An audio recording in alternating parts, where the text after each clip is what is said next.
What's up, everybody? Armchair Quarterbacks here for another Week 9 preview. On this one, we have Waddle versus You're on Mahomes Kid. Waddle. That is Ken versus Michelle. So taking a look at Ken's team here, he's currently starting Tua Tagovailoa, Jalen Waddle, Keenan Allen, Josh Jacobs, Gus Edwards, Travis Kelce, Michael Pittman, and Dameon Pierce. What do you like from Ken's team so far? The biggest thing is he has that stack of Tua and Waddle in the Germany game against KC, and what is going to be or projected to be the highest point total, the highest point. Yeah, I think when you pulled it up earlier, I have it up just now. All the betting lines are looking like 49.5 point total over under. That's crazy. Yeah, I'm showing 50.5 for betting pros with, let's see, MGM, DraftKings, FanDuel. That's ridiculous. So that's pretty good there. And then on top of that, he has Kelce. So he has in DFS what we would call a stack here with a quarterback and the wide receiver.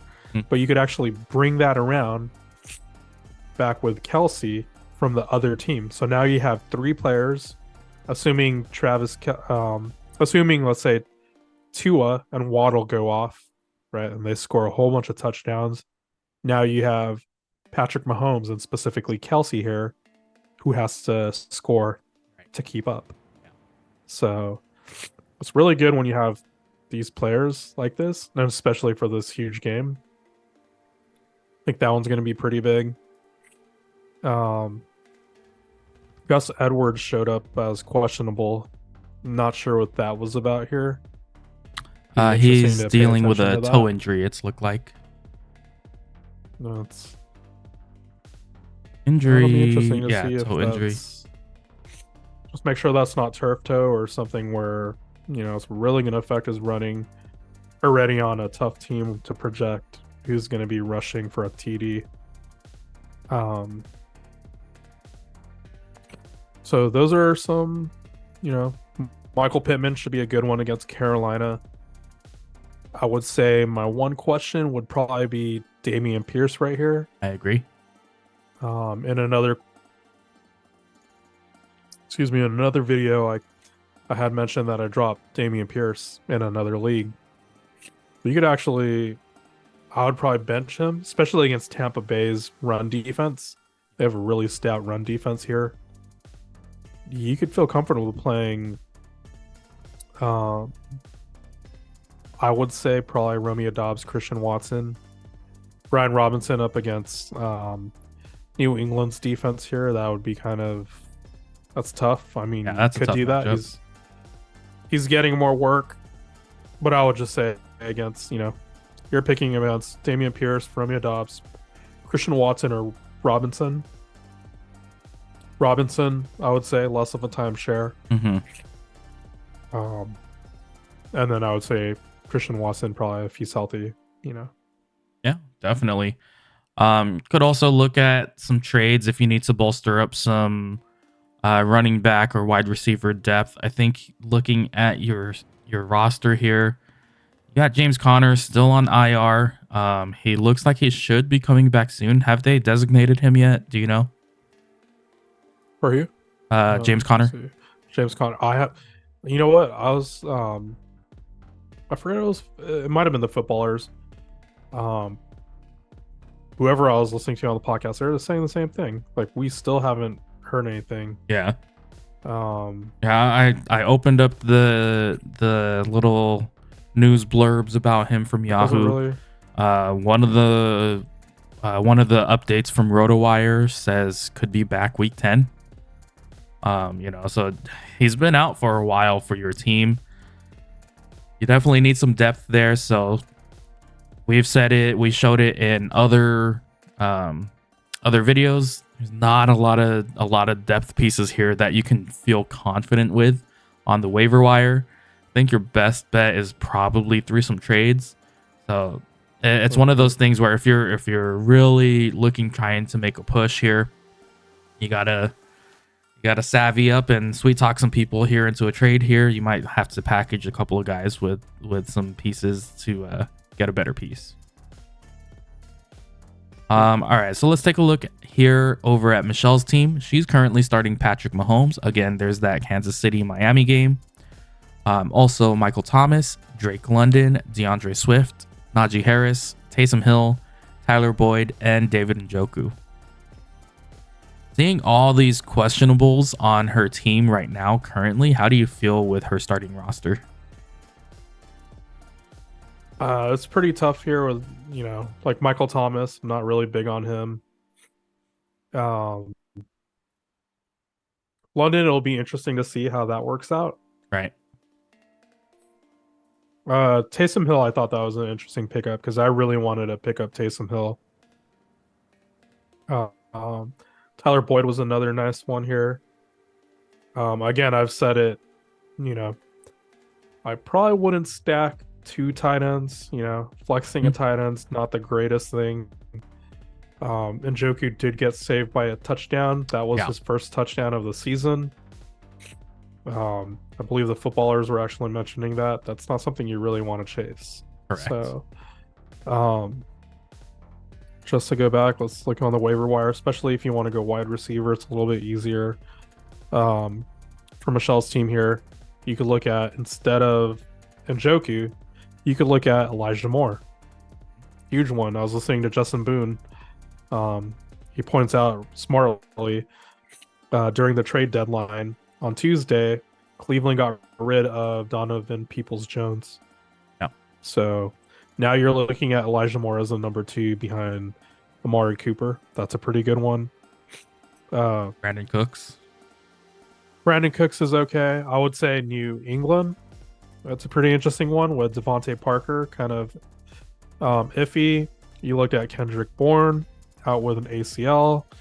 If you look at Juju Smith-Schuster, he hasn't done anything. So Demario Douglas, that looks like another one that you could take a flyer on. If you really wanted to, here's a deep one here. If you really wanted to take a flyer, Khalil Shakir, kind of a weird name there, but he's on my Bills Mafia. Yeah, he had a great game the last time. So if my Stephon Diggs and Dalton Kincaid, they're being guarded, look for either Gabe Davis or, in this case, it was last week, Khalil Shakir. That's another one. Last week, both Gabe Yeah. Davis and Khalil Shakir were able to get a good amount of touches here. Khalil Shakir, 6 receptions for 92 yards. That's very efficient. So the only thing you're looking here is either maybe more targets, more receptions, or some touchdown deodorant there, So, I would go.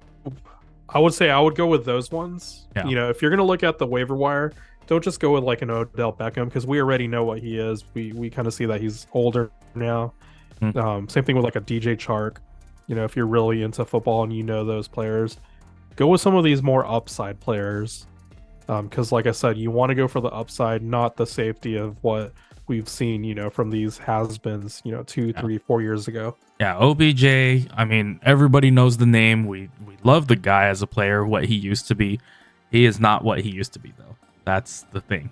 Very unfortunate because when he was with the Giants, he was a great wide receiver. But now he's dealing with lots of injuries here and there, older player, so it's harder for him to get back onto the field, and also he's just not as efficient anymore.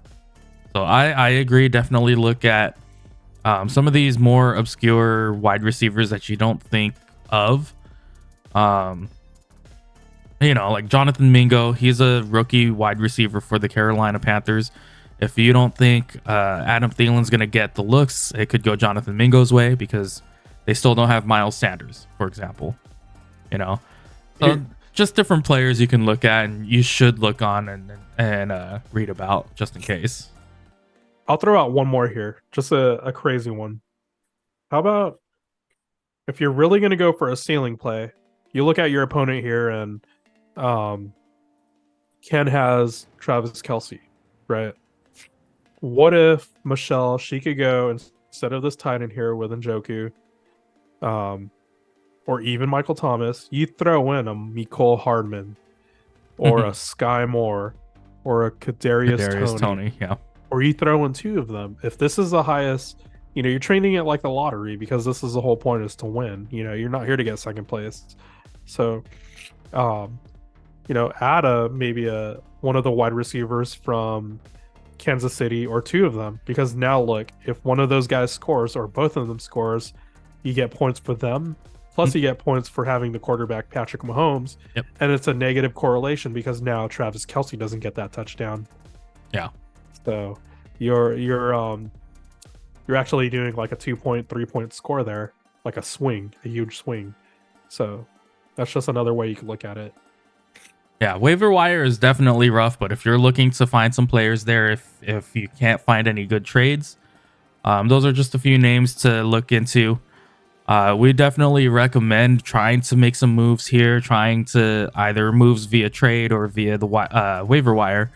That way, you can bolster your team up a little bit better, have hopefully some player upside, and especially being 1-7, being the underdog currently in this matchup, you want to kind of shoot for upside. You need some upside, so that way you can, if you make that boom upside with all of your players, you hit it, you're gonna win. You're most likely going to win. But that's also assuming Ken's team here kind of dogs out. Keenan Allen, I mentioned it before. I think he might be shadowed by Sauce Gardner. Sauce Gardner's a really good cornerback. So there's a lot of variables that go into it, but definitely having to make some moves is one of them. Let's take a look at your bench here. You do have KJ Osborne, kind of rough there with Kirk Cousins going out because he was starting to build up some rapport with him. Ezekiel Elliott's an interesting one because if Ramondre Stevenson for any reason goes out with an injury or something, he's going to end up being the one to take up the share. And I think he's been playing decently enough to where he's not getting off the field. They're not taking him off the field.